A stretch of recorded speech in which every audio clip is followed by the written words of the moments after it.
The movie starts with a sad funeral for an old-school principal named Jong-sup. Yeon-hwa, a young and beautiful woman, is in charge of organizing the funeral. Suddenly, a suspicious reporter named Oh shows up to pay his respects and asks Yeon-hwa about the principal's cause of death. He finds the whole incident strange because Jong-sup had cancer, but he died from something else. And to add to the mystery, the old man has left all of his fortune to Yeon-hwa, even though he didn't have any specific relationship with her. Sounds like she may have been scratching his back. In the following scene, reporter Oh talks to Yeon-hwa for some time, but despite his efforts to investigate further, he is unable to find any concrete clues and leaves. Later, the reporter seeks out Yeon-hwa again, who is placing some flowers over the grave, and discovers that she is living alone in a grand mansion. After sharing his reason for investigation, Yeon-hwa agrees to comply with him for an interview. She then starts sharing the story of how she met the old principal in the first place. Following this, the movie flashes back to the past, when Yeon-hwa used to work as a caretaker. After hearing about her service, the lonely old man Jong-sup hires her and urges her to take care of him. During their first meeting, Jong-sup reveals that he is in the late stages of cancer and doesn't have much time left to live. He also mentions that he wants to spend his remaining days in peace and asks Yeon-hwa to take care of all his needs until then. Surprisingly, without any reluctance, Yeon-hwa agrees to his request. However, during the initial days, Jong-sup becomes increasingly demanding and difficult to please. He gets angry easily if the food doesn't meet his expectations,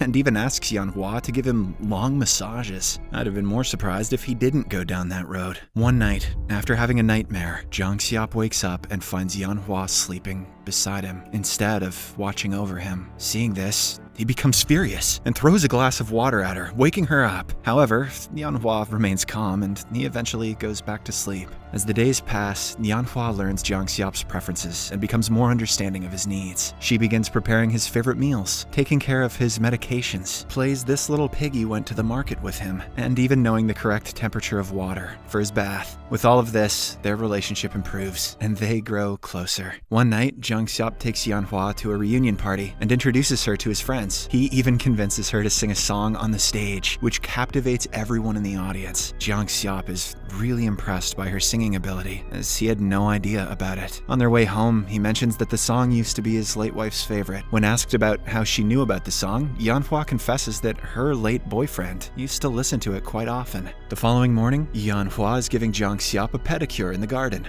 I was kidding about this little piggy, but here we go. As the two grow close, the old man opens up about his deceased son, mentioning that he was around Yeon-hwa's age when he passed away in an unfortunate accident. He then inquires why she is caring for him instead of enjoying her youth elsewhere. In reply, Yeon-hwa offers a vague response, stating that she is simply following her predetermined path of fate, which is to become really rich ASAP. The next day, Jong-sup experiences a painful episode due to his illness, causing him to scream in agony. He falls from the bed and crawls on the floor to get some water to drink. Sadly, even after drinking, he gets no relief. Hearing his screams, Yeon-hwa rushes to his aid, but he dismisses her help and asks her to iron his suit instead. Once the pain subsides, Jong-sup comes out of the room and Yeon-hwa hands him the suit. He then instructs her to go outside on her own and collect a photo from a studio. In the next scene, as requested, Yeon-hwa steps out of the house and heads towards the photo studio. Little does she know that Jong-sup has a chilling plan to commit the unthinkable, which is why he sent her away. While Yeon-hwa receives the photo at the studio and thinks about Jong-sup, a sudden realization strikes her. She understands his intentions and rushes back home, desperately hoping to prevent the tragic outcome. Luckily, she arrives in the nick of time and saves her employer. With tears streaming down her face, she then falls to her knees and pleads with Jong-sup to never do that again. In that very moment, the old man realizes that he now finally has someone to live for. As the days pass, their bond deepens, and Jong-sup begins to rediscover happiness. One day, as he is organizing photographs of his late wife and son, he opens up to Yeon-hwa, confessing that everyone he has ever loved has left him. Now he is fearful of being abandoned once again. However,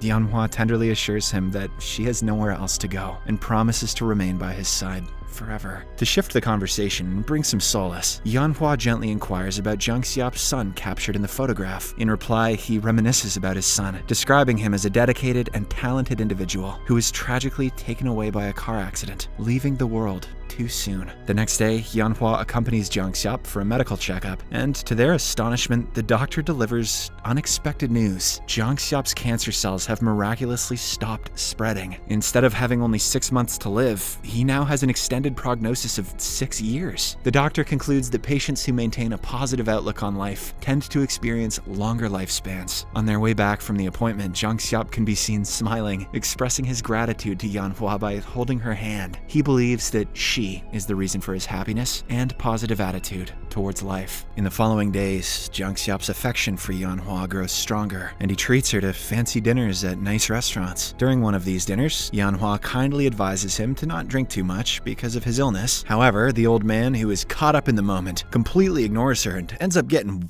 faced. As he gets drunk, he tries to be intimate with Yeon-hwa. He grabs her in his arms and tries to kiss her forcefully. However, after a bit of a scuffle, she manages to push him away and stop him from doing anything bad. Feeling disappointed, Yeon-hwa decides to leave the house, leaving Jong-sup alone. The movie then switches back to the present, with reporter Oh leaving Yeon-hwa's house. The following day, he carries out some investigation and discovers that before becoming a caretaker, she used to work as an escort. Desperate to uncover the truth, reporter Oh goes back to the mansion and interrogates Yeon-hwa again. This time he looks around the house and stumbles upon a photo of a man who seems familiar to him. He asks Yeon-hwa about the guy, but she brushes off the question and invites him to stay for dinner.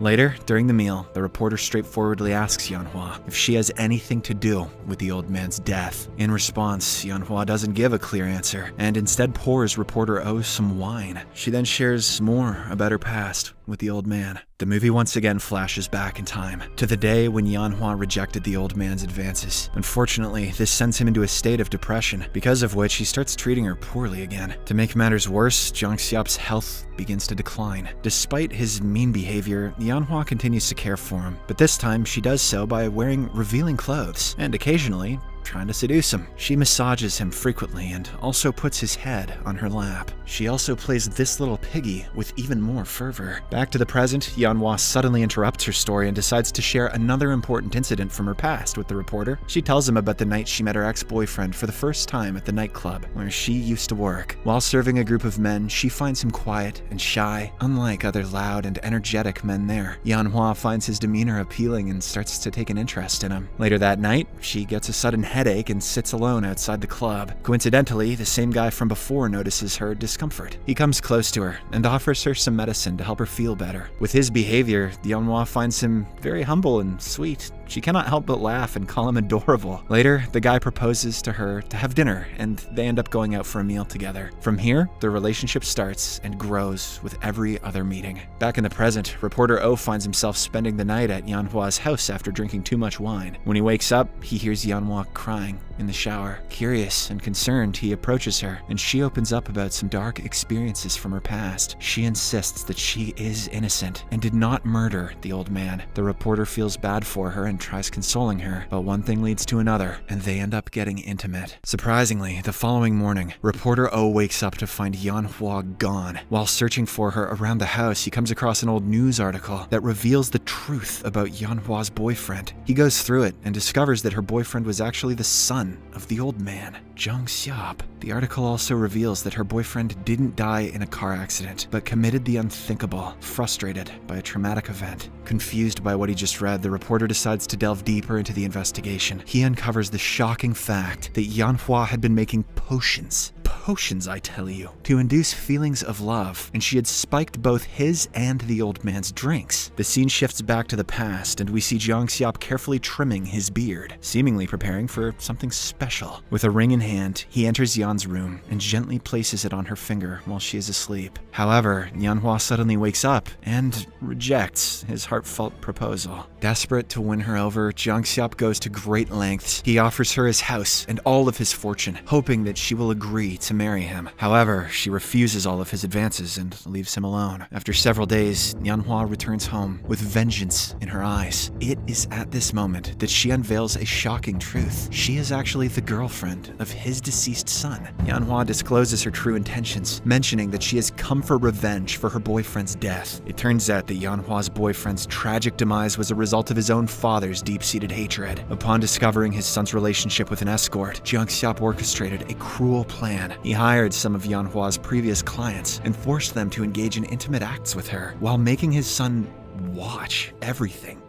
I could have sworn this was a love story. This inflicted painful scars on them both. In particular, the boyfriend was so deeply affected that he jumped in front of a moving car and ended it all. Upon learning the devastating truth, Jong-sup collapses to the ground in utter shock. Meanwhile, Yeon-hwa retreats to her room, seemingly happy at what she has done. The next day, Jong-sup requests a shower from Yeon-hwa. Afterwards, while she is in another room, he commits the unthinkable, leaving her alone with his wealth and fortune. Following this, Yeon-hwa is at a train station, contemplating on ending it herself. However, when she tries to jump into the oncoming train, completing the cycle of unbelievably depressing shit, she is unexpectedly saved by the spirits of Jong-sup and her deceased boyfriend. They appear as ethereal beings, offering her solace and guidance. Jong-sup's spirit assures Yeon-hwa that he harbors no grudges against her and encourages her to live the remainder of her life to the fullest, using the property he had left for her. The movie ends with the beautiful scene of Jong-sup and her boyfriend's spirits bidding farewell to Yeon-hwa as they board a train. They wave at her, signifying their support as she embarks on a new chapter, carrying their memories with her, but not all that dark shit from the last 10 minutes. Subscribe for more videos like this, turn on notifications, and leave a like to help the channel out. Thank you for watching.